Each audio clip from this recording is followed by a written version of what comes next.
O programa a seguir pode conter descrições de extrema violência e não é recomendado para pessoas sensíveis.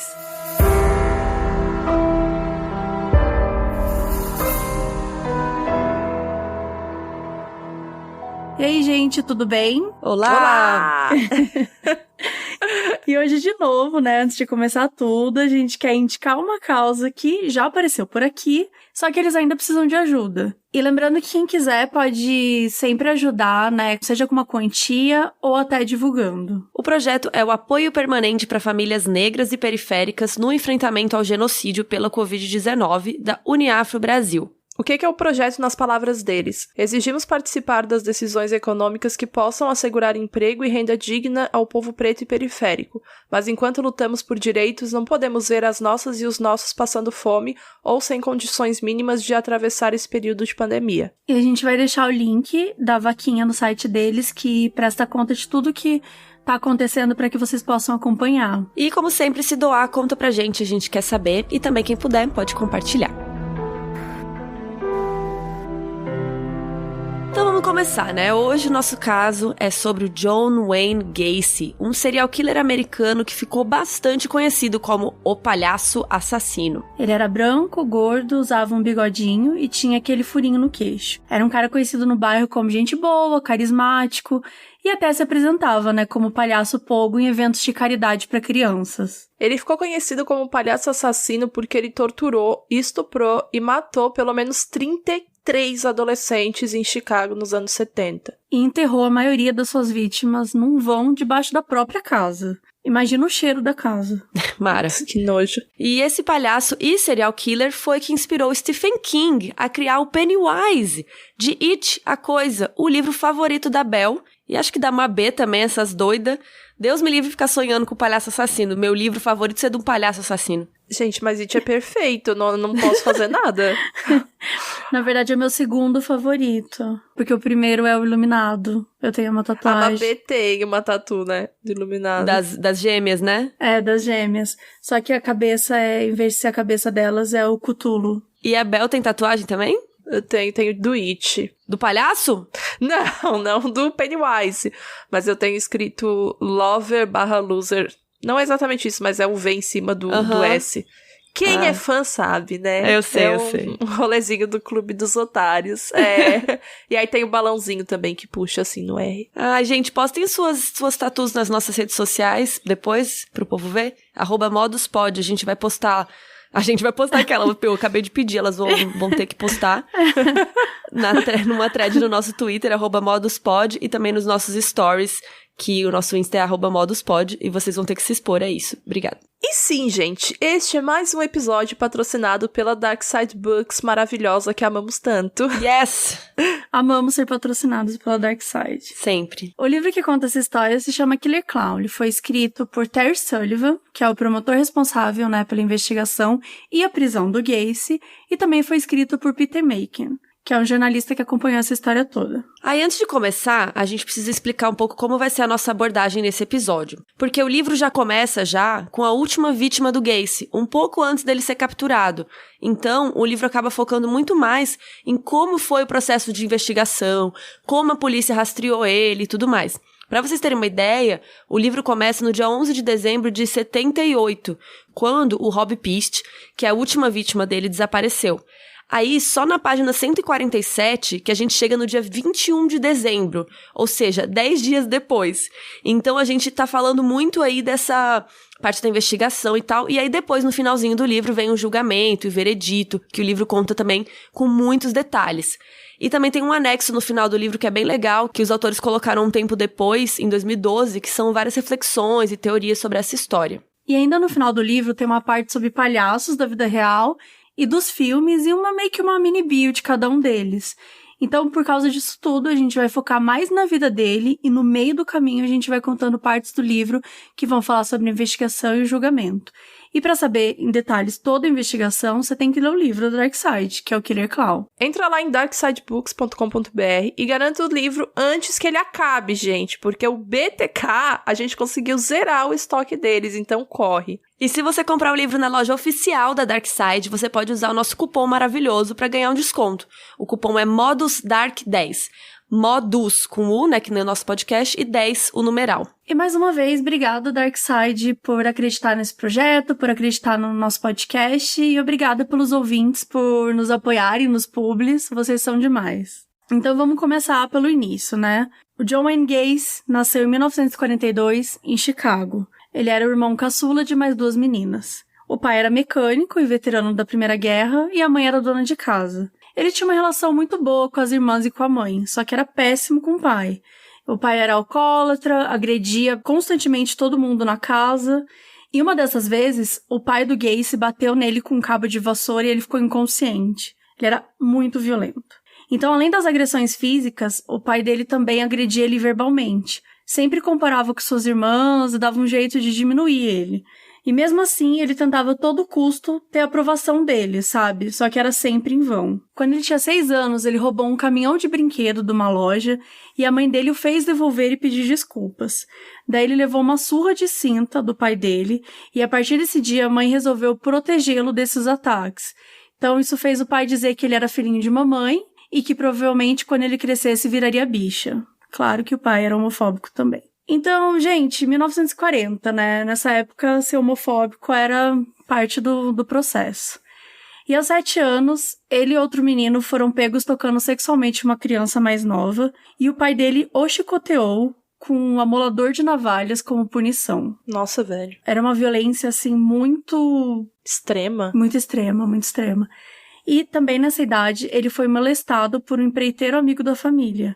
Gacy nunca contou ao pai dele, porque ele tinha medo de que o culpasse, né? E, enfim, o pai dele já falava todas essas coisas, imagina ele contar isso. Ele tinha um problema cardíaco que o impedia de praticar exercícios, então ele sempre foi gordo e sofreu muito bullying no colégio. E por causa dessa doença, ele passou quase 1 ano no hospital. Ele tinha desmaios frequentes. O pai dele acusava ele de inventar a doença para chamar atenção, só que a mãe e as irmãs acreditavam.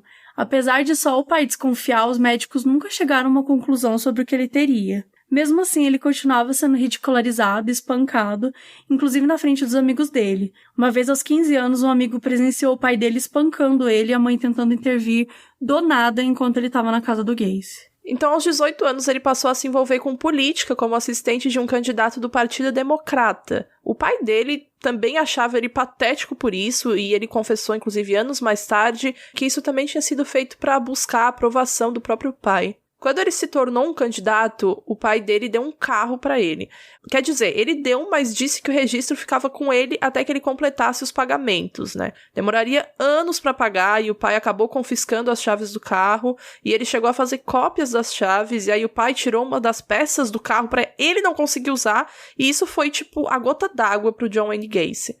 Ele deixou a casa dos pais e dirigiu até Las Vegas, onde ele conseguiu emprego no serviço de ambulância e depois como assistente de necrotério. E aí em Las Vegas ele tinha mentido a idade para conseguir esse emprego como motorista da ambulância, então quando descobriram, tiraram ele e ofereceram, né, o emprego do necrotério que eu relatei. Como ele ganharia muito pouco para conseguir alugar um lugar, ele passou a dormir à noite lá. E por passar a noite lá, ele acompanhou diversas vezes os agentes funerários embalsamando corpos. E em uma dessas vezes, os caras foram embora e ele quis acariciar um corpo. E acabou levando um puta de um choque. O que assustou ele, fez ele ligar pra mãe dele pra pedir pro pai deixá-lo voltar a morar com eles. É muita gente quando foge de casa, quando tem, sei lá, 8 anos e dá a volta na quadra e volta. Sim. Porque acha o mundo horrível. Total. Na quadra. Sabe? É muito John Wayne Gacy fugindo de casa e ligando, chorando, pedindo pra voltar depois, sabe? Depois ele voltou, então, a morar na casa dos pais e conseguiu uma vaga de estagiário em uma loja de sapatos. Em 1964, um ano depois, ele foi transferido para Springfield para trabalhar como vendedor e foi promovido mais 2 vezes, até virar gerente do departamento. Aí, o Gacy namorava uma menina chamada Marilyn, e nessa época desse namoro, ele se juntou ao Jaycees, que era uma organização voluntária, e começou a trabalhar loucamente lá, até além das horas que ele já trabalhava normalmente. Lá era um lugar para que homens pudessem desenvolver habilidades pessoais e de liderança. Eu imagino como se fosse um negócio meio coach, assim, que hoje em dia a gente chama de coach.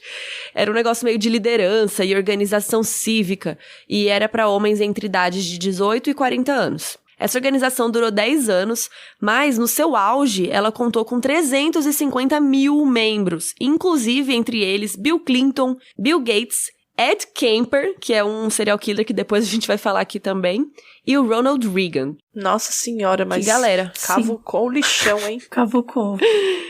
Alguns meses depois, ele ficou noivo dessa Marilyn, que era colega de trabalho dele. Eles se casaram e aí, em 1966, o seu sogro comprou 3 franquias do KFC, aquele negócio de frango frito lá, dos americanos. Aquele negócio lá. Também. Eu nem sei se tem no Brasil isso, acho que tem, né, agora? Tem. Então, o sogro dele comprou essas 3 franquias do KFC e disse que eles teriam que ir morar na ex-casa deles em Waterloo para que o Gacy pudesse administrar os restaurantes. E aí, em 65, o Gacy virou vice-presidente da sede do Jaycees em Springfield. E aí ele continuou trabalhando, crescendo e tudo mais. E aí ele acaba aceitando ir morar em Waterloo, que nem o sogro pediu, e ele se dizia um exímio trabalhador, mas o sogro achava ele bem mais ou menos. O sogro nunca gostou do Gacy, mas como ele não conseguiu impedir a menina de casar com ele, resolveu trazer eles mais pra perto, pra ficar de olho e tal. Só que o Gacy se comportava como se ele fosse dono das lojas e dava frango grátis pra galera, pros amigos dele e tal. Ele começou a frequentar a Jaycees de Waterloo e fez diversos amigos lá. E esses amigos estavam envolvidos com prostituição, pornografia e outras atividades maravilhosas. Inclusive, o sogro dele não entendia como ele ganhava tão bem, mas mesmo assim a família dele tinha que ajudar com as contas da casa dele e da filha. Então ele pensava que o Gacy estava metido com um jogo de azar, mas é porque ele realmente gastava muito loucamente o dinheiro dele. Aí, em 66 e 67, ele e a Marilyn tiveram 2 filhos. Só que no mesmo dia que a esposa dele deu à luz ao primeiro filho dele, ele teve a sua primeira experiência sexual com outro homem. Aí ele saiu pra beber com um colega de trabalho, ficou bêbado e esse amigo fez sexo oral nele. No dia seguinte acordou se sentindo super envergonhado por ter feito isso com um homem, né? E mesmo assim ele foi no hospital, né, visitar a esposa dele, conhecer o bebê, como se nada tivesse acontecido. Outra coisa super esquisita é que ele vivia oferecendo a mulher dele pros outros em troca de favores, falando que ela faria sexo oral pra eles e tal. Uma vez, os pais dele o visitaram e o pai pediu desculpas pela sua infância e disse que tinha orgulho dele agora, finalmente, né? Ele conseguiu algum tipo de aprovação do pai dele. E aí o Gacy era rico, tinha uma família super legal, com 2 filhos, uma esposa gente boa. Só que tudo isso era o que parecia, né? Porque, na verdade, o casamento deles nunca foi legal. Ele traía ela com várias prostitutas e criou um clube no porão de casa, que ele cobrava uma mensalidade pra galera poder entrar e beber bebida alcoólica. E aí ele frequentava aí nesse porão da casa dele com vários funcionários, que a maioria era menor de idade, mas pra eles era bom, porque era um lugar que eles iam poder beber, né? E aí, quando esses garotos estavam nesse clubinho lá com ele desafiava eles a jogar sinuca e em troca de sexo oral. Se o cara é heterossexual, ele fala, depois a minha esposa vai chupar você se você me chupar também.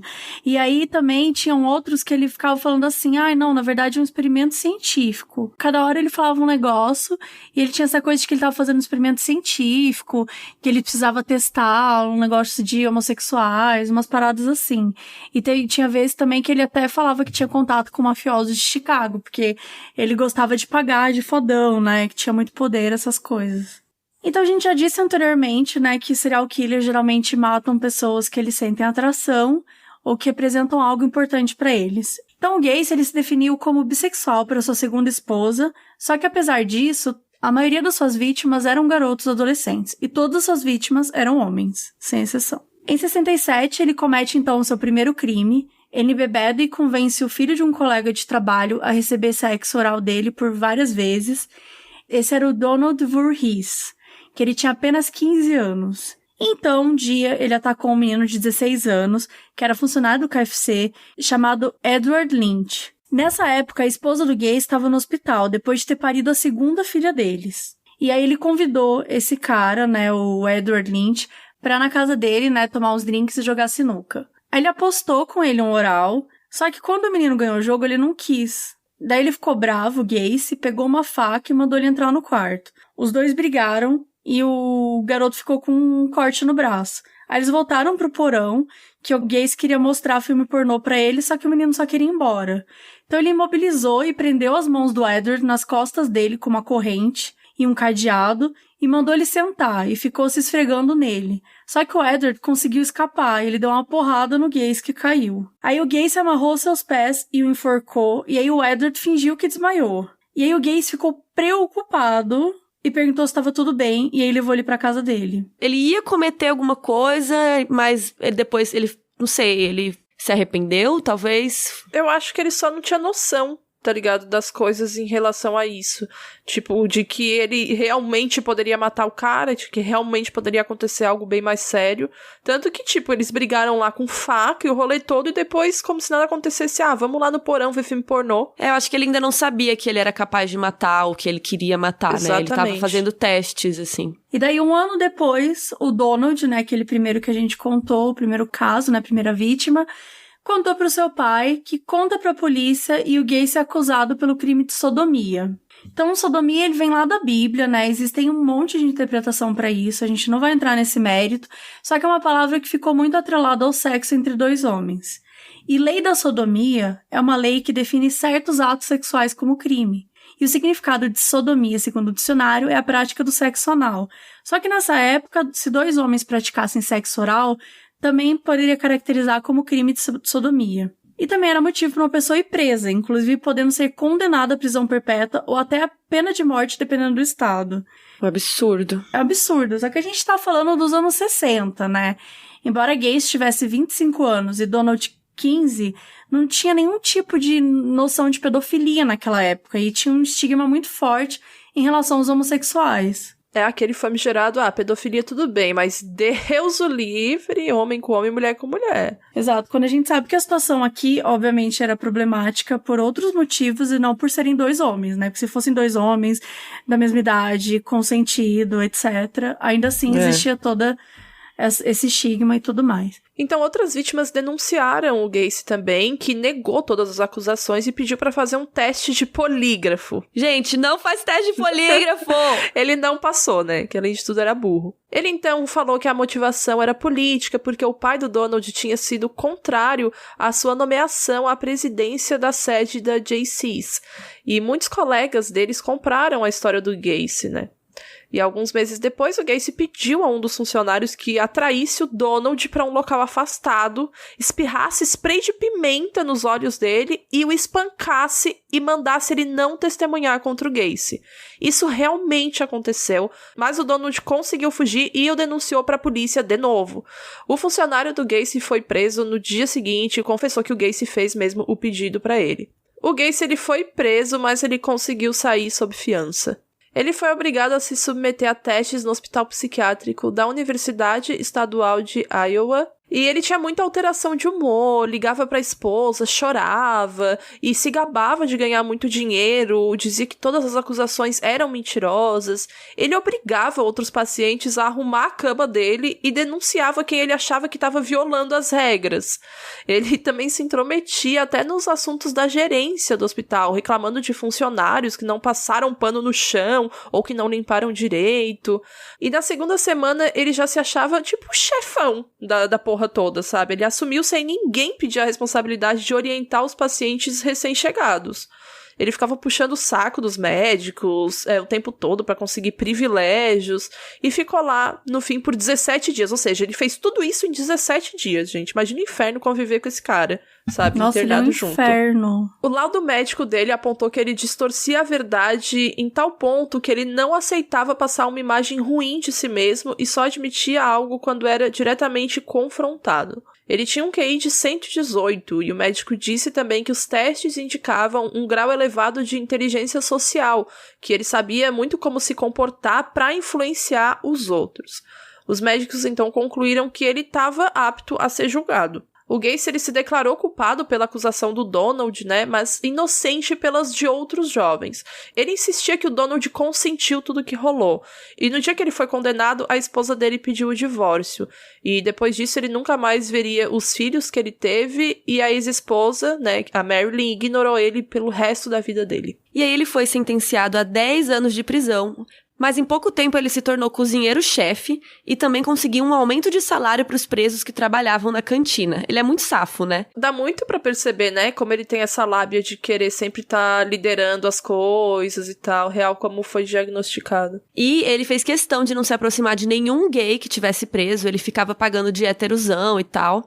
E não era raro, né, ele ficar falando mal de gays e tal, ele sempre falava dessa repulsa que ele tinha pelos gays. Enquanto tentava lutar para ganhar a liberdade condicional, o seu pai faleceu no Natal de 69. Ele só foi avisado 2 dias depois e ele ficou muito mal, muito desestabilizado. E ele tinha certeza que o pai dele tinha morrido de decepção por ele estar preso pelo crime de sodomia e tal. Ele pediu para acompanhar o velório, mas esse pedido foi negado. Dos 10 anos sentenciado, gente, ele cumpriu 21 meses. Só 21 meses de 10 anos. E isso foi porque ele tinha bom comportamento. E depois, ele ainda vai passar 10 anos cometendo crimes antes de ser preso novamente. Então, assim, é péssimo, né? Porque ele tinha que ter ficado lá os 10 anos, ou pelo menos uma porcentagem maior da pena, né? Que hoje em dia a gente tem isso. Mas 21 meses era muito pouca, né? Parte da pena que ele tinha. Sim, e saído sob um diagnóstico, não por bom comportamento. Eu acho isso bizarro. Exatamente, ainda mais que o fato que a gente falou, né? Olha como ele era manipulador, ele virava o chefe de não sei o quê. Quando ele tava no hospital, ele queria ser o chefe. Ele já tinha esse comportamento que ele gostava de estar no controle das coisas, que ele gostava de estar ali com as pessoas e decidir as coisas, enfim.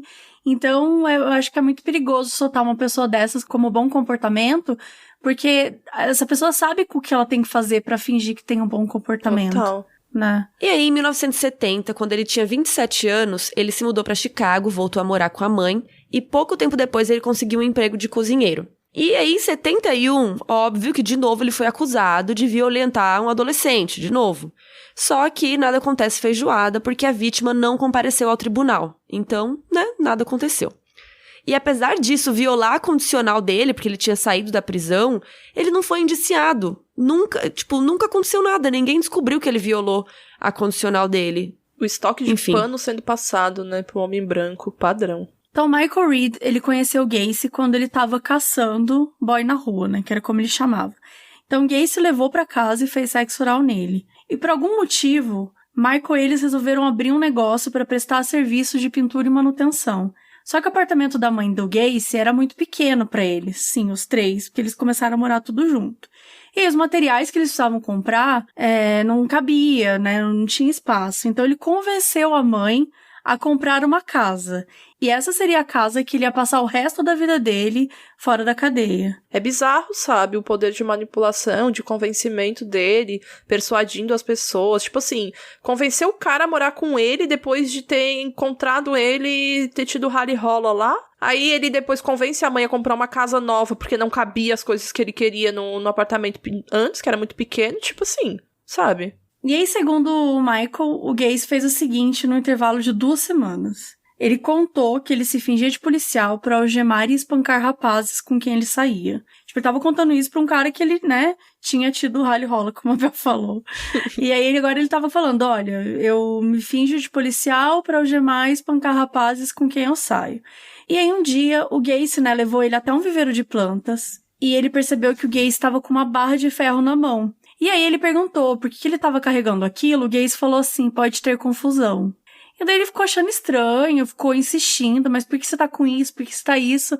E aí de repente o Gacy, tá, deixa pra lá. E eles voltaram pro carro. O Michael acredita que o Gacy planejava matá-lo. Nesse momento você pensa assim, bom, conheci esse cara aqui, ele me trouxe da rua pra morar na casa dele, e um dia ele tentou me matar, talvez seja o momento de eu ir embora da casa dele. Só talvez mesmo. Talvez. Mas não. Será? Né? Não. Uma semana depois, o Gacy pediu que o Michael procurasse um fusível, né? Um fusível extra embaixo da bancada, quando eles estavam chegando na garagem. Aí, quando o Michael abaixa, ele sente um golpe atrás da cabeça dele. E ele vê um monte de sangue escorrendo pelo pescoço. Na hora que ele vira, o Gacy tá com um martelo na mão. E daí ele, consegue conter o Gacy e pergunta por que você tá me atacando. E aí o Gacy admitiu que sentiu uma vontade súbita e inexplicável de matá-lo. Então ele resolveu se mudar. Só agora. Ah, ele falou, acho que eu vou mudar daqui. Acho que agora é um bom motivo, agora que o cara deu uma martelada na minha cabeça. Mas não foi só o Michael, ou o Donald, ou o Lynch que escaparam com vida. Foram várias, diversas, dezenas de vítimas que escaparam da morte. A gente vai citar mais 2. Teve o David Edgecombe, que trabalhou pra ele e que se demitiu pra fazer uma viagem. E uma vez de madrugada, o Gacy bateu na porta da casa dele e chamou ele pra farrear, pra ir pra zona, pra se divertirem. Ele resolveu, então, levar o cachorro dele, que era bravo, só pra garantir. Pra garantir o quê? Por que você vai sair com ele? Sim, aparentemente ele já achava estranho o cara e ainda botou o cachorro na roda. Eles foram até a sede do Partido Democrata e começaram a beber, só que no caso, assim, só o David bebeu. E, do nada, ele foi algemado no barracão anexo à garagem da casa do Gacy. Ele fez com que o cachorro avançasse no Gacy, e aí o Gacy soltou ele e ofereceu uma carona pra casa. Tipo... Gente... É muito estranho. Nesse momento parece que ele ainda tá testando, né, os limites, como a gente falou, tipo... Total. Tipo, onde que eu vou, como é que eu faço... Mas, assim, poderia ter sido a primeira vítima, né? Poderia ter começado por aí. Com certeza. Quer dizer, vítima já foi, né? Mas, enfim... Aí teve o Anthony Antonucci, de 16 anos. Ele foi trabalhar com ele porque os pais conheciam o Gacy da igreja e ele já tinha feito uma obra no apartamento da família. Aí o Gacy levou ele pra sair, ofereceu um whisky e propôs sexo oral. O Anthony achou que ele tava brincando e recusou, né, porque ele tinha 16 anos. Aí o Gacy foi pra cima dele, eles meio que saíram na porrada... E o Gacy recuou e disse pra eles irem pra casa dele dormir, porque no dia seguinte ele tinha uns jobs pra terminar. E aí o Anthony dormiu no sofá e ficou por isso mesmo. Um mês depois, os pais dele saíram de férias, pediram pro Gacy ficar de olho no filho dele. E tipo assim, sabe, gente, é um negócio que já é um pouco estranho, tá ligado? Desde o começo. Aí passa um mês depois de tudo isso acontecer, os pais ainda saem de férias e pedem pro Gacy ficar de olho no filho, porque os pais não sabiam de nada, né, até então. E aí ele chegou um dia de madrugada com uma garrafa de vinho, um projetor e filme pornô, né, como sempre. Os dois começaram a brigar de novo e o Gacy algemou o Anthony com os braços pra trás.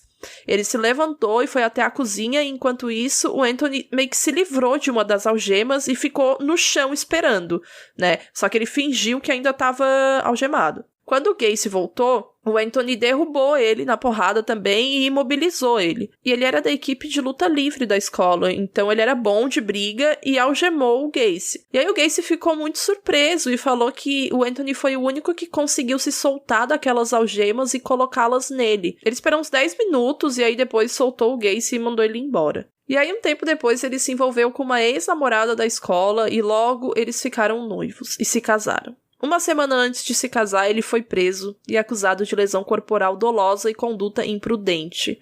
A prisão aconteceu porque o Jack D contou que o Gacy fingiu ser policial, mostrou até um distintivo, o atraiu para o seu carro e forçou a fazer sexo oral nele. Só que o Gacy armou pra cima dele pra parecer que o Jack tava fazendo chantagem pra ter seu dinheiro. Então a acusação foi retirada. Tipo, a lábia desse cara. É absurdo, porque ele já tinha um monte de acusações, só que parece que as polícias não se comunicavam, né? Parece que ninguém sabia das coisas passadas. Porque ele tem um histórico horrível. E assim, mesmo assim, rolou o casamento. E após eles se casarem, as enteadas do Gacy se mudaram pra casa dele também e a mãe dele foi embora. Em 1973, ele estuprou mais um funcionário da empresa dele na Flórida. Eles tinham ido viajar, né, a trabalho, e na volta o jovem esperou chegar até a casa do Gacy, e quando eles desceram do carro, ele começou a espancar o Gacy. A sogra dele interveio e o jovem foi embora, mas o Gacy falou, né, que tinha apanhado porque não quis pagar por trabalhos mal feitos. E ela acreditou.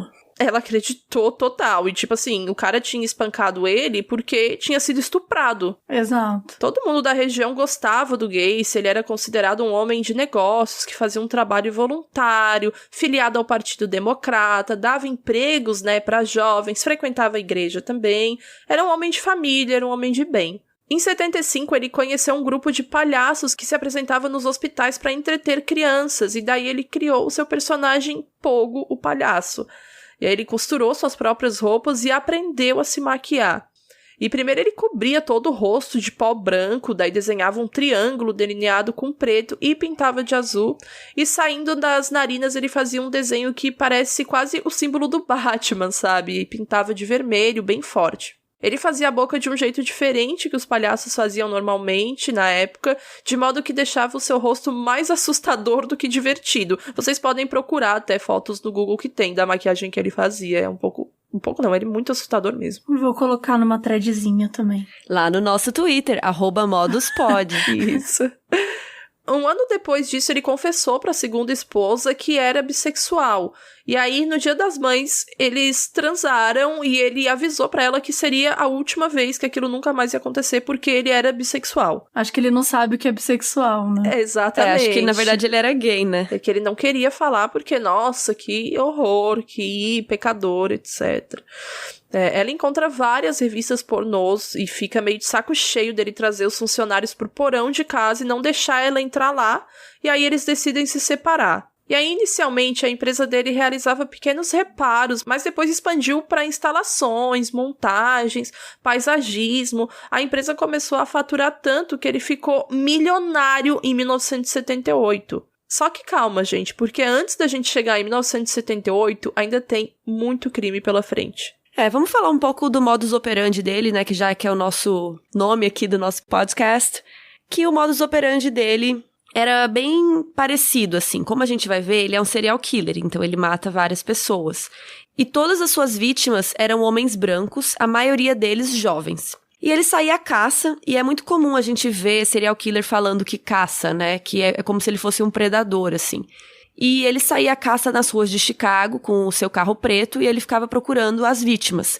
Geralmente ele passava com o carro, oferecia carona, conversava com os rapazes, às vezes oferecia emprego na construtora dele, e muitos deles aceitavam carona até sua empresa, ou até ele oferecia dinheiro, maconha, pro cara transar com ele e tal. E aí dentro do carro ele atacava as vítimas com clorofórmio e levava eles desacordados para sua casa. Algemava e começava aí a sessão de tortura. Alguns desses caras, eles iam por vontade, própria. Eles falavam assim, vamos lá pra casa tomar um drink. Aí ele, vamos. Outros, ele já colocava o clorofórmio antes dentro do carro. E aí teve uma outra vez que ele se fingiu de policial, mostrou a arma pro cara, falou pra ele entrar no carro, e aí atacou ele com o clorofórmio. O clorofórmio é um produto químico que faz a pessoa perder a consciência, né? Então a pessoa desmaia e tal. Então, assim, em geral, o modus operandi dele mudava um pouquinho, mas sempre tinha essa coisa dele ficar caçando com o carro e pegar as pessoas que ele achava na rua e tal, e levar até em casa. Inclusive, outras vezes, os garotos iam até a casa dele pra pedir emprego. E aí tinha outra parte do modus operandi dele, que ele falava que ia testar o truque das algemas. Funcionava assim, ele colocava a algema em uma mão dele e tal, e depois ele mostrava que ele conseguia tirar. E aí ele falava assim, vê se você consegue fazer igual. Só que é óbvio que quando os caras tentavam tirar a algema, ele falava, sabe por que eu consegui tirar a algema? Porque a chave tá comigo, né? E aí ele se sentia o grande mágico, muito, nossa... Mr. M. O Mr. M e tal. Então ele enganava a pessoa a colocar a algema em si mesma, horrível. E aí com as vítimas já algemadas, ele às vezes dopava e estuprava. Mas antes, para que ninguém escutasse os gritos, ele colocava uma meia ou uma cueca dentro da boca deles. E aí ele fazia várias torturas e estrangulava com uma corda que tinha uma tabuazinha, assim, ou também pode ser conhecido como garrote, que tem 2 furos nas extremidades. É como se ele colocasse um pedacinho de madeira na ponta de uma corda, que ajudaria ele a torcer, sabe? Pra estrangular as pessoas. Era bem horrível, assim.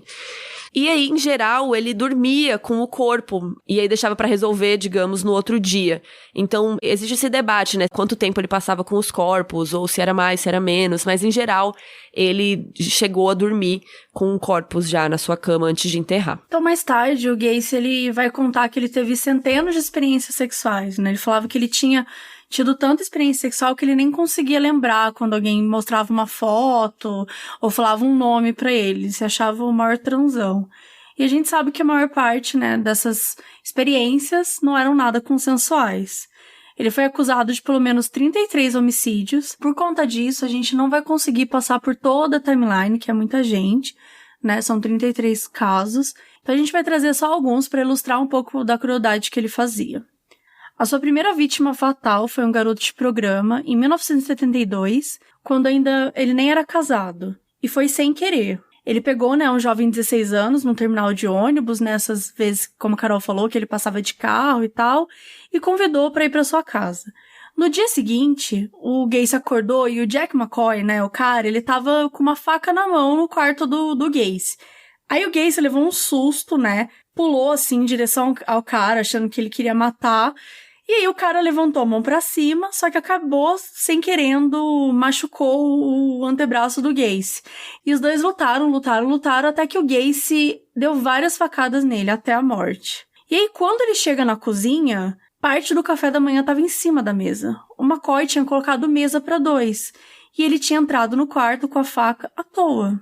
Tipo, ele foi acordar ele, não percebeu que tava com a faca na mão, e ele meio que morreu à toa, bem entre aspas, né? Então, Gacy enterrou sob o assoalho da própria casa, e ele jogou concreto em cima. Só que ao matá-lo, né, quando ele tava desferindo as facadas nele e tal, ele sentiu uma energia muito forte, ele teve um orgasmo muito grande. Foi aí que ele percebeu que pra ele a excitação era matar. E esse foi o único caso que ele matou alguém esfaqueado. Todos os outros fez do mesmo jeito, como a Carol acabou de comentar, que enganava, colocava as algemas, drogava, etc, etc. E além dele ser, né, todo o Gacy ser esse cara importante, reconhecido, ele também escolhia sempre jovens vulneráveis. Seja garoto de programa, ou garotos que mudavam para casa dele com a promessa de ter um emprego, um início, né, um novo recomeço. Então, mesmo quando vários funcionários dele começavam a sumir, a polícia não dava importância ou não relacionava, né? Porque não eram pessoas ricas, não eram pessoas que atrairiam a atenção. Então, John Butkovich foi a segunda vítima. Ele também era funcionário do Gacy, o salário estava atrasado e ele deu uma ameaçada. Daí o Gacy aproveitou que a esposa estava viajando e chamou ele para vir para casa dele, né? Falou, vem aqui que eu vou pagar o que eu tô te devendo. E aí ele, obviamente, acabou virando uma vítima do Gacy, e o Gacy, inclusive, participou da busca pelo garoto. Quando o pai foi lá, né, tentar encontrar, que eles estavam tentando encontrar o menino, ele se ofereceu e começou a participar da busca da própria vítima que ele tinha feito. E ele falou pro pai que não tinha visto o garoto, né, desde então, só que eles tinham resolvido o lance do dinheiro. E durante 3 anos, os pais do Butkovich acionaram a polícia mais de 100 vezes pedindo para investigar o Gacy. Mais de 100 vezes. Mas a polícia nunca se importou. Cara, 100 vezes, mano. É bizarro. Então, logo após o divórcio, em 1976, os vizinhos começaram a perceber a mudança no comportamento dele. Né? Eles ouviam um carro chegando, saindo muito cedo, luzes ligando e desligando em horários nada a ver, muito cedo, muito tarde, sons de berro abafado, choros e gritaria algumas vezes pela manhã. E a maior parte dos seus assassinatos aconteceu entre 1976 e 1978. 29 corpos foram enterrados, né, sob o assoalho da casa dele, e outros 3 foram jogados no rio porque não tinha mais espaço na casa dele. E algumas vítimas foram sequestradas, outras eram funcionários jovens que iam morar na casa dele, e 9 delas até hoje nunca foram identificadas. Então, antes de matar, ele fazia os caras beber, jogar sinuca, né, deixava bêbado, dopava. E embora o Gacy empregasse, né, adolescentes de ambos sexos nos seus restaurantes, ele socializava apenas com os jovens rapazes. E aí, muitos ficavam alcoolizados, daí o Gacy, né, fazia algumas investidas, e, se rechaçado, ele fingia que era brincadeira, ou como é um teste moral, nossa, isso aqui é só na zoeira e tal. E ele estava ileso até o fatídico dia, que foi 11 de dezembro de 1978, e é aqui que a gente inicia o livro Killer Clown. E aí, em dezembro de 78, a investigação começou. Quando aconteceu o desaparecimento de um garoto chamado Rob Pist, de 15 anos, a polícia começou a investigar. Ele trabalhava numa farmácia chamada Nissan, que foi construída numa obra supervisionada por quem? Sim, pelo Gacy. O Gacy tinha 36 anos só nessa época. Eu falo só 36 porque olha quanto tempo ele mata, sabe? Parece que ele já tinha uns 50 anos. Eu tenho essa impressão toda a vida que eu leio a história dele. Mas não, tinha só 36 mesmo nessa época. E naquele dia o Gacy tinha passado por lá e ficou conversando com seu amigo, que era o dono da farmácia. E tava nevando muito, e por isso a mãe do Rob, que foi o menino, né, que sumiu, foi buscá-lo no dia.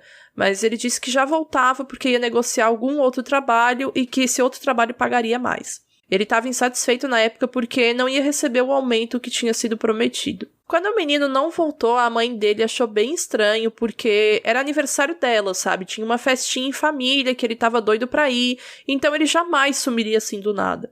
A polícia entrou em contato com o Gacy, né, que segundo uma funcionária da loja tinha se encontrado com o menino. E agora nós vamos resumir um pouquinho, né, de novo, porque para saber tudo certinho você precisa ler o Killer Clown, Porque, gente, tem muita coisa e tem muito detalhe da investigação e do julgamento também. O Terry Sullivan, que é um dos autores do livro, era chefe do 3º distrito da Promotoria de Justiça do Condado de Cook e conseguiu um mandado de busca na casa do Gacy. Os policiais acharam umas coisas lá, mas nada relacionado ao Rob Pist, que era o garoto desaparecido.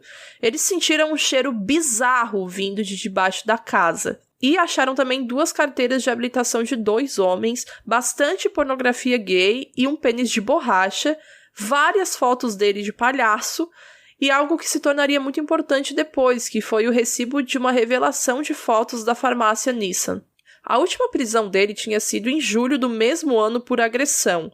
Ele pegou um garoto na rua que entrou no carro para fumar um baseado e colocou um pano na boca do menino. O garoto acordou depois, 4h30 da manhã, num parque com queimaduras no rosto e sangramento no ânus. E aí, quando a polícia tomou conhecimento desse caso, ela começou a suspeitar do Gacy, mas não tinham nenhuma grande prova para prendê-lo. Então, eles colocaram alguns policiais para segui-lo o tempo todo e ficar de olho nele para ele não fugir, nem nada disso. E ele vivia dirigindo super rápido pelas ruas da cidade para tentar justamente despistar a polícia e ficava enganando, fugindo deles o tempo inteiro. Em outros momentos, ele chamava eles para tomar uns bons drinks e até comia com os policiais. Aos poucos, a polícia foi descobrindo casos de outros garotos próximos ao Gacy que desapareceram também, e foram pegando depoimentos de conhecidos dele que muitas vezes eram histórias muito estranhas e bizarras. Depois de um tempo, descobriram que o número daquele recibo da farmácia que estava na casa do Gacy era o mesmo do registro que a menina que trabalhava lá tinha revelado umas fotos pessoais. E aí ela disse que tinha guardado o recibo na jaqueta que estava usando e que, por acaso, obviamente só que não, era a jaqueta do Rob Pist e que ele tinha emprestado para ela. Ou seja, isso dava a prova que a polícia tanto queria, que o Rob Pist esteve com o Gacy sim. E eles também descobriram outras coisas bizarras, tipo um carro que o Gacy vendeu, que era de uma pessoa falecida, que era um dos caras que ele tinha matado. E também a televisão que ficava na casa dele era igual à televisão que tinha sumido de outra vítima. Resumindo, finalmente conseguiram detê-lo na delegacia enquanto estavam fazendo uma busca na casa dele, mas tinham que achar algo rápido, senão ele ia ter que ser liberado lá na delegacia. Só que na casa dele encontraram várias coisas, incluindo o mais grave de tudo, embaixo do vão da casa encontraram ossos e corpos. Então vamos lá, que é hora de debate, né? Nos anos 70, não tinha tecnologia como é hoje para encontrar esses arquivos, os policiais precisavam ir pessoalmente até o local, né? Ele conta bastante isso no livro, como que era difícil você conseguir informações para descobrir dessa última vez que ele tinha sido preso, para descobrir qualquer uma das coisas, era tudo complicado, porque você tinha que ligar, e aí você tinha que depender da boa vontade da outra polícia, de outro estado, nananã. Então muita coisa se perdia nesse meio caminho, né? Eles não tinham essa comunicação entre si. Então, uma investigação do zero, ter prendido o Gacy em apenas 10 dias, foi muito admirável. Realmente, porque vai contando bem no livro como eles foram descobrindo cada mini coisa, né? Tipo, essa televisão aqui desse cara, o carro de outra vítima, né? Esses documentos que eles acharam na casa dele, de outras pessoas. Tipo, por que raios você tem 2 documentos na sua casa de 2 pessoas nada a ver, que inclusive estão desaparecidas? É muito suspeito. Total, mas assim, eu não consigo passar pano pro antes disso. Cara, um pai ligar 100 vezes pra polícia pra pedir uma investigação, tá ligado? Com coisas que ele sabia que tinha rolado em relação a, tipo, eles terem tido um contato, sabe? Pedir pra polícia ir a fundo nisso, eles ignorarem. E as outras milhares de coisas que a gente foi relatando aqui, sabe? Que poderia ter sido, sei lá, ter sido usada contra ele e que não foram usadas e tal. Óbvio que a investigação em 10 dias nos anos 70 é até difícil de ver. Eu acho que eu não conheço nenhum outro caso que tenha tido essa rapidez e ter sido tão efetivo nessa época, né? Mas as ignoradas de antes, cara, eu fico indignada com descaso. É muito difícil por isso que a Mabê falou, né? Porque se a galera anotasse em um arquivo só, toda vez que acontecesse mais alguma coisa, era só ler lá no arquivo. Ah, esse cara já foi preso por causa disso. Ah, esse cara violou a condicional. Esse cara fez isso, foi acusado de outra coisa, mas a vítima não foi depor. Então tinha muito arquivo. Só que não tava adicionado tudo junto, né? Por exemplo, hoje em dia num computador a gente colocaria o nome dele e ia ter tudo lá. Mas tem essa coisa também, que como as polícias eram de cada estado e tal, às vezes o cara não anotava, às vezes o cara, ele foi, não é nada, e não anotava lá no documento. Ou nem se prestava a dar essa informação, né? Tipo, tem coisa mais importante, o cara pensava. Fora que nos Estados Unidos, a polícia sempre tem essa bizarrice de, tipo, não ter tanta comunicação entre eles. Até os anos 90, né? Que a gente viu em casos dos anos 90 também, como do Andrew Cunanan, do O.J. Simpson. A polícia não conversava um com o outro, dos outros estados. Às vezes poderia acarretar em mais vítimas justamente por essa falta de comunicação, sabe? Ainda bem que a tecnologia agora existe, sabe? Que tem muito mais coisas, mas ainda rola um pouco desse problema lá, sabe? Deles não se conversarem. E você vê que no fim, o problema não é só não ter a tecnologia, né? Porque como a gente falou, o cara ligou e pediu pra polícia mais de 100 vezes pra investigar.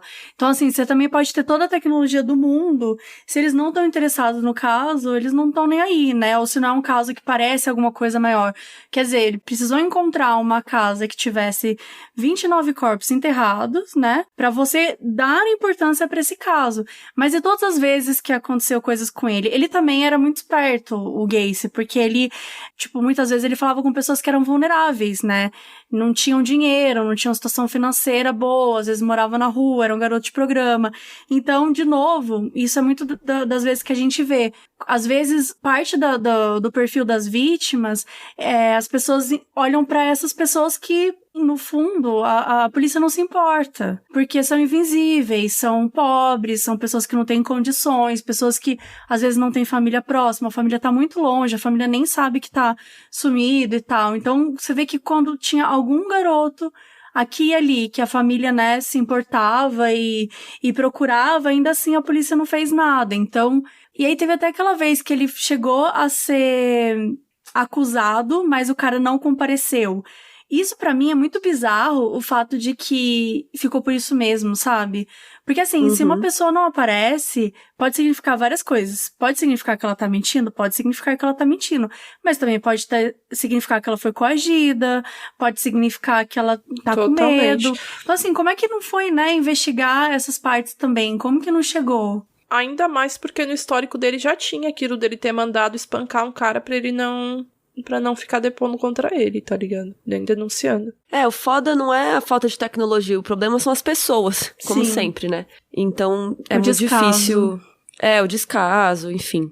Mas aí, quando o Gacy foi confrontado com os corpos encontrados na casa dele, ele só falou, é pra isso que eu jogava a cal, que eu colocava lá. Era isso mesmo, sabe? Ele nem tentou negar. E ele disse que não sabia quantos corpos tinham lá, mas ele falou que o Rob Peast não estava no vão da casa dele. Ele disse que todos eles foram estrangulados, mas que ninguém foi torturado. Bacana. E que ele fazia as vítimas se algemarem, falando do truque, então ele contou um pouco do modus operandi dele e tal. E aí ele disse que o Jack não gostava de homossexualidade. O que é isso? Ele começou a falar que ele tinha uma outra personalidade, que era esse cara, o Jack aí. Mas depois nenhum psicólogo ou psiquiatra falou que ele realmente tinha dupla personalidade ou mais personalidades.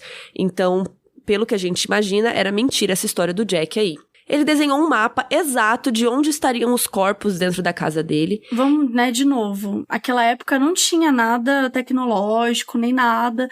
Imagina o nível de conhecimento que você precisa ter para você desenhar um mapa e você falar na sua casa exatamente onde estão os corpos. Sabe, ele desenhou, assim, ele desenhou embaixo da casa dele e, a polícia falou que era exatamente, sabe? Ele tinha uma memória muito louca, assim, né? De conseguir entender, aqui eu enterrei tal pessoa, aqui eu enterrei, aqui tá assim, aqui não tem nada, aqui, porque, né, uns estavam numa parte do vão, outros estavam embaixo da garagem. Eu fico pensando na mente desse cara mesmo, sabe? De conseguir desenhar exatamente onde ele tinha guardado.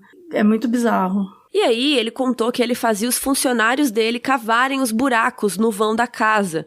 Inclusive, alguns cavaram o próprio buraco que seriam enterrados depois.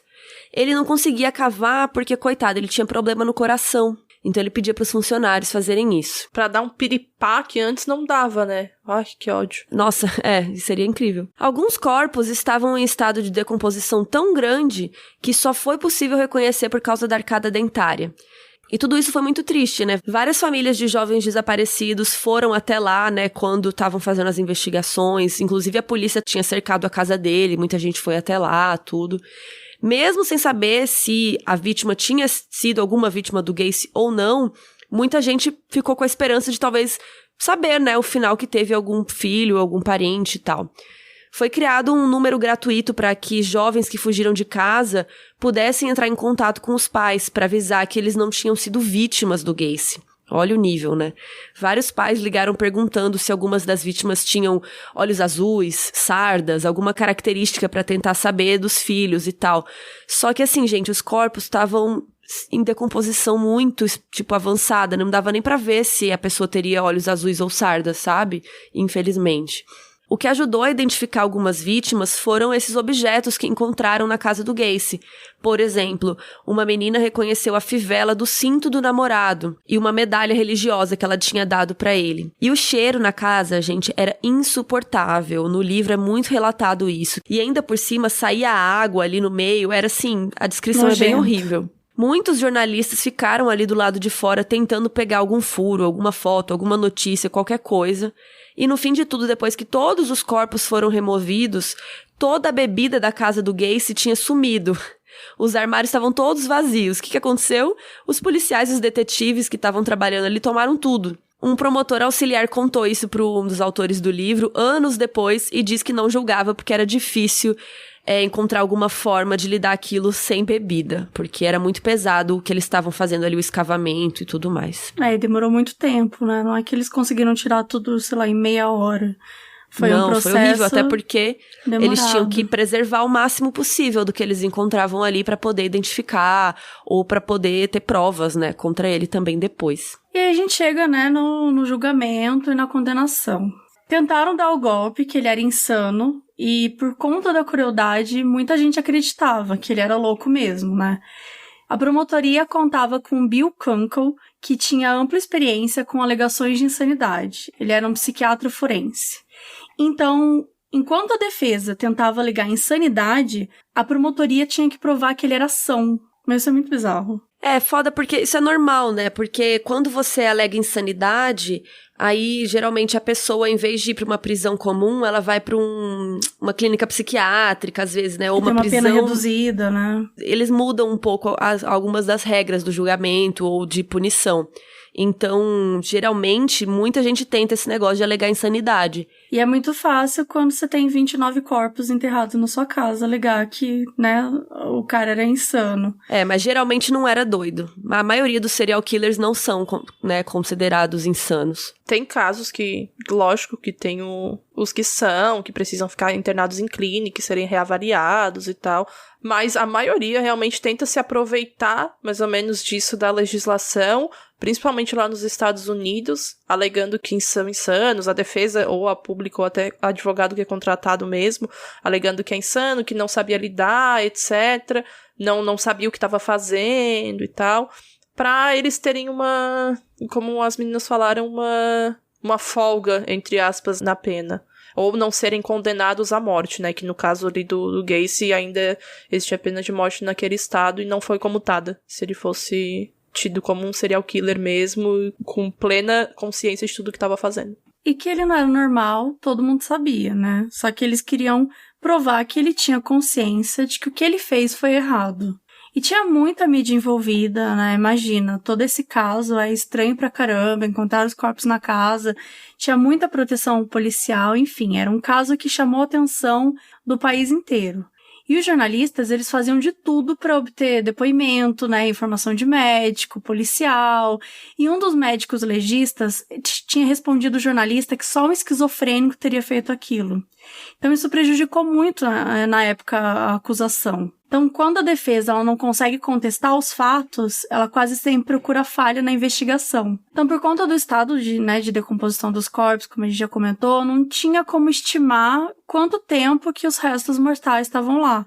E segundo um perito criminal, né, envolvido no caso, podia ser entre 6 meses a 10 anos. Pode ser absolutamente qualquer época.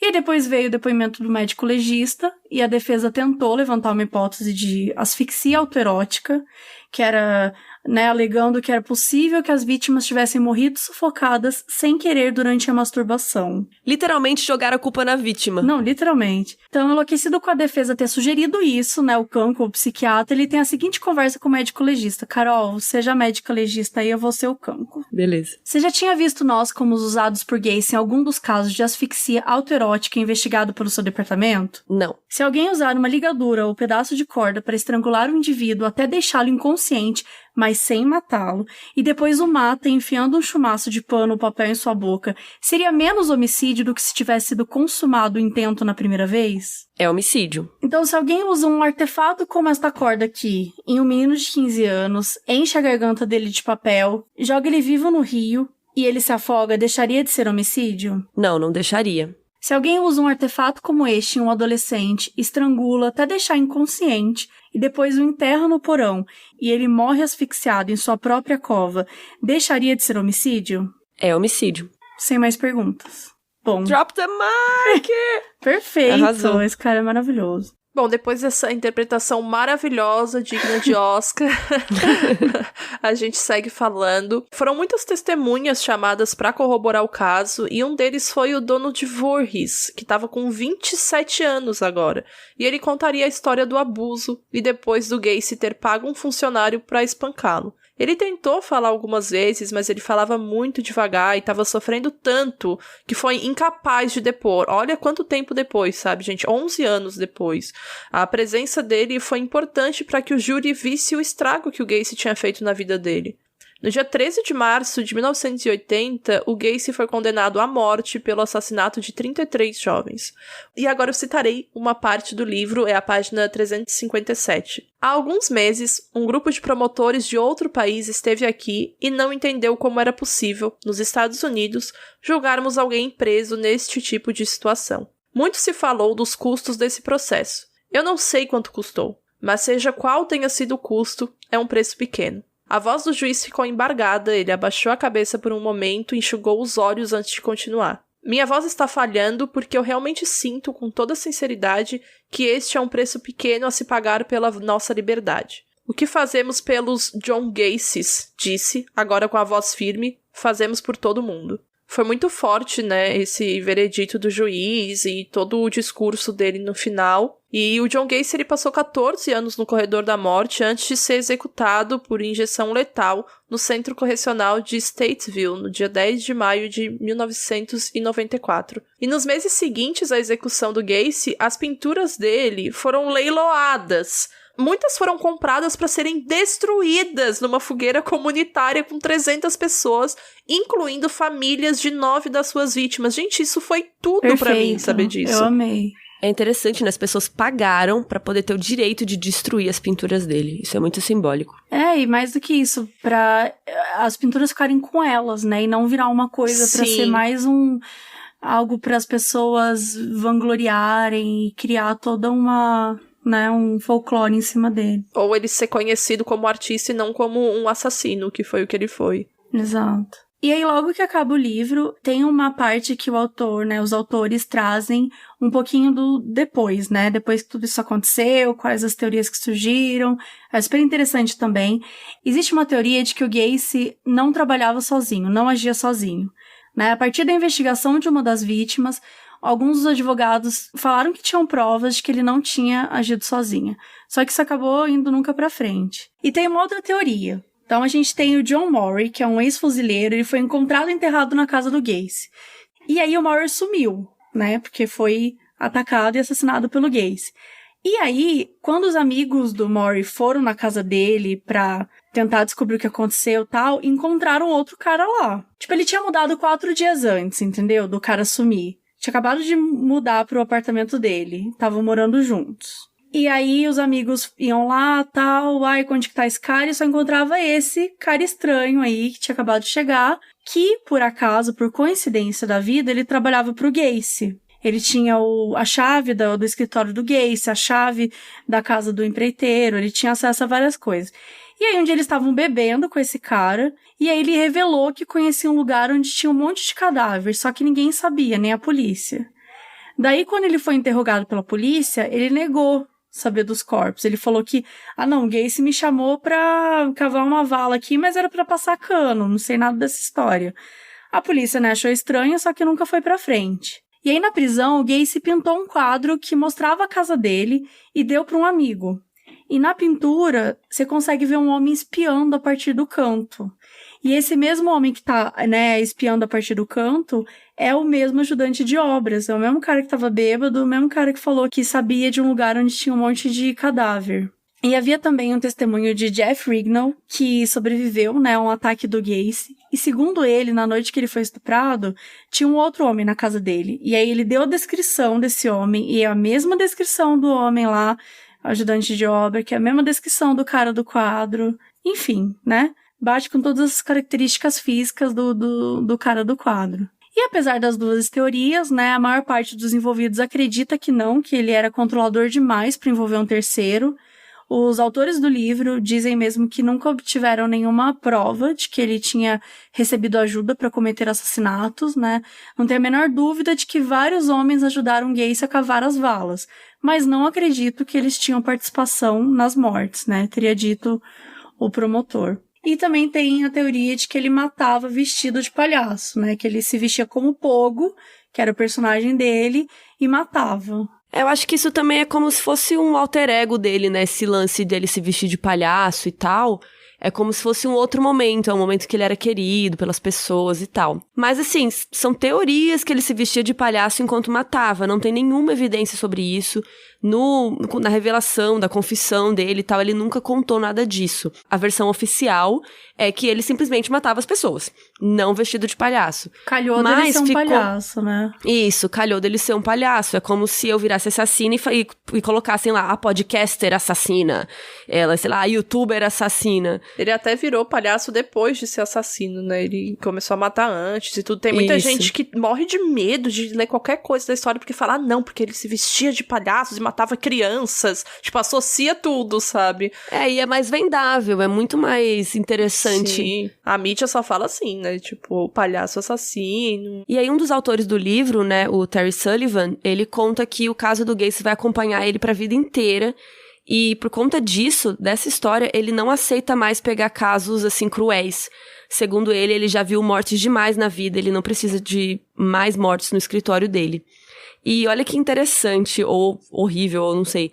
Muitos palhaços sofreram preconceito nessa época em Chicago, porque as mães não deixavam mais os filhos chegarem perto deles, então ficou criado tipo um medo de palhaço, assim, né? O cara conseguiu ferrar a vida até de quem tava só tentando trabalhar, tá ligado? Que homem lixo, velho. Então, gente, pra saber tudo sobre essa investigação, julgamento e saber mais sobre a história desses crimes, leiam o livro da Dark Side, o Killer Clown. E comprando o livro na loja oficial da Dark Side, é só usar o cupom MODUSDARK10 pra ganhar um descontão. Então é isso, gente. A gente espera que vocês tenham gostado desse episódio. Entrem nas nossas redes sociais, @moduspod. E é isso. Até a próxima. Até o próximo, gente. Obrigada por terem ouvido. Beijo. Valeu, gente. Modus Operandi é escrito e apresentado por Bel Rodrigues, Mabê Bonafé e eu mesma, Carol Moreira. Esse episódio foi editado por Eduardo Sushi, nossa música foi criada por Leandro Neco e Léo Braga. A nossa identidade visual foi criada por Banjo e quem cuida das nossas redes sociais é a Mabê.